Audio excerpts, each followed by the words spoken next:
Hello everybody, and welcome to Let's Play Medieval 2 Total War, the English campaign. Well, yesterday I played the game for the first time in a long time, and to say we were a little bit rusty was maybe an understatement. I mean, I've never been good at battles, but the one at Bern was quite horrific, quite the butchering, and I did myself no favours and no justice there because, well, I really screwed it up.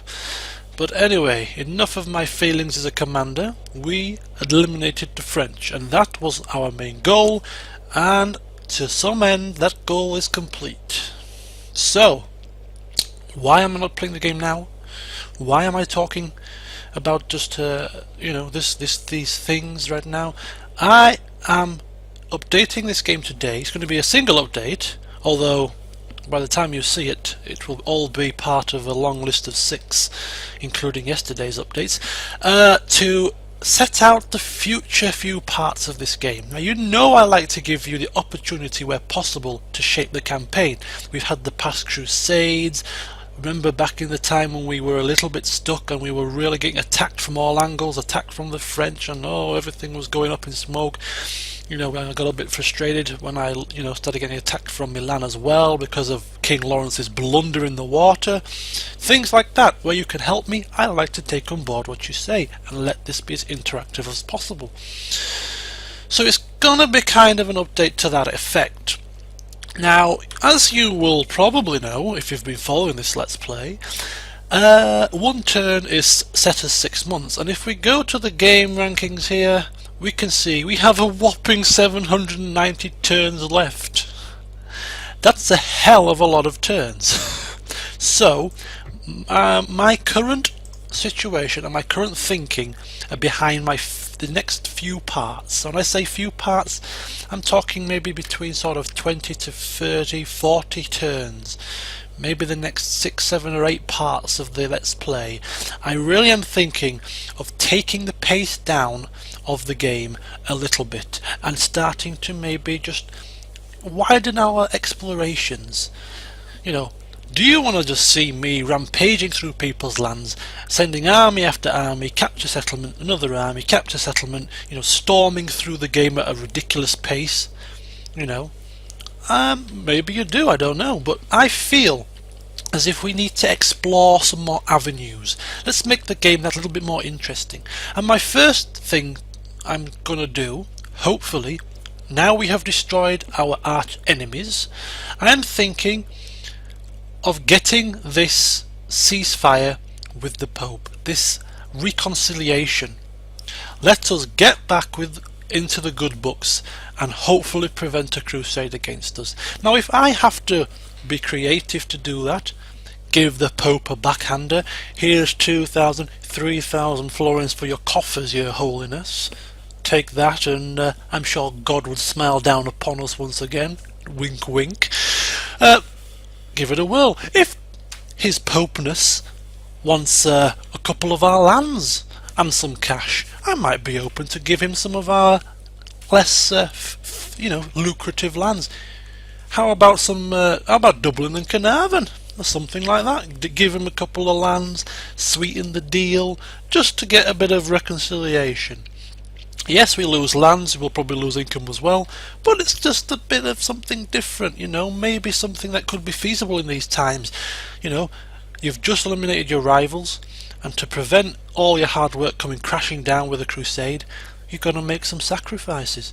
That's something I may consider, all in part of slowing the pace of the game down a little. Secondly, we are at war with the Milanese and the Spanish. Once again, let's be a little bit creative with that. Try and get a ceasefire with these people. Again, bits of bribes here, see how it goes. We may not be able to, but let's give it a try. Let's give it our best shot. I know one thing for sure though, I won't be attacking them unless they attack me. So I guess, once again, as I say, all part of slowing the pace down. So that's the first bit. Try and get a reconciliation by any means necessary, and try and get a ceasefire with some of my enemies. Next part is some housekeeping. I really need to sort of clean up the garrisons, take out any unnecessary troops, and try and get all my settlements free upkeep. The ones in England are perfectly fine. I think most of these are actually on free upkeep. That can be. But the ones down here might need a bit of tweaking.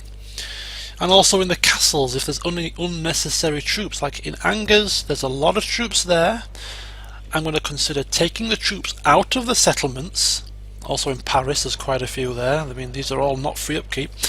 Take the troops out of these settlements and stick them in a fort, in a garrison, in a fort, in a full stack troop or near enough full stack army, and just stick them on the border. So if we're worried about an attack from the Spanish, rather than having them in these settlements all spread willy-nilly, get them all convened together, give them a general to overwatch them, and stick him in a fort on the border, keeping watch. One there to keep an eye on the Spanish, and maybe one down here to keep an eye on the Holy Roman Empire, which I feel could be our next major problem, and also could keep an eye on the Milanese as well. So cleaning up our act in the settlements. Also taxing the hell out of them as much as possible. All with a view to stabilising and increasing our budget, which I know is not particularly low at the moment, but let's just get it done. All in part of slowing the game down also, let's try and experiment with some of our ancillary troops. You know, we're using our assassin again. We've just got a new one, Lewis Shillam there. Let's try and get him up to the standard of Toby the Killer. Let's try and get him a companion. Maybe have them go out as a pair, causing mischief and, you know, cutting off a head here, stabbing somebody in the eye there. You know, all very sleuthy. You know, let's play around with them. Get a couple of spies. Let's see if we can build up some spies. Let's build up the best spies the world has ever seen, that can see for miles ahead. You know, get a diplomat. Remember Lawrence Biddell with his diplomatic relations skill? He was the best diplomat I've had. And now we're left with this useless crock of crap here. Look at him, Mr. Bloody... Your orders, sire. Robert of Nottingham. Absolutely useless. So let's have a little bit of a play with them. Maybe try and bring in some merchants. I've had some people give me some advice in the past about merchants. Let's give it a blast. So that's my plan. But as I said, it's all down to you guys. If you think that's a load of crap and you want to see me smash the Spanish or smash the Holy Romans or do whatever else, feel free to say. I'll take it into consideration. So that's basically the update. Just to say, I'm so relieved to have beaten the French into an oblivion, but now I feel it's a good time to try and experiment with things.